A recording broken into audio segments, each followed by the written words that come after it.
ipapakilala ko sa inyo mga idol, uuwi ng Pilipinas galing dito sa New Zealand. Ihatid ko sila. Ito yung gamit nila, oh. Ihatid ko sila.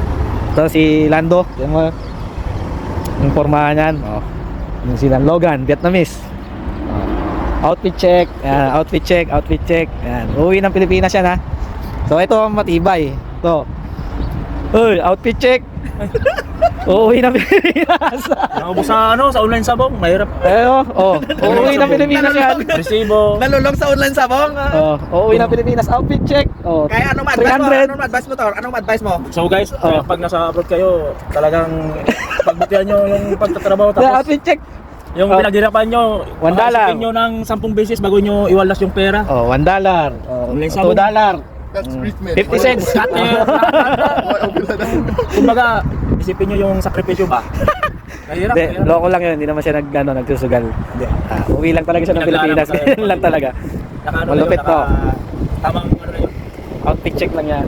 Quality. Ganyan ang simpleng tao. Uwi ng Pilipinas. Ganyan lang, oh. May tanim bala kasi. Buti hindi ko dinala yung black line ni Mang Lando. Shoutout guys. Ito na yung uwi ng Pilipinas. Nice take. Idol.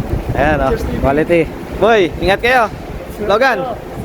Kung sino pa ang patin, Watchers TV. Okay, bye-bye. Sana all uwi ng Pilipinas. Quality.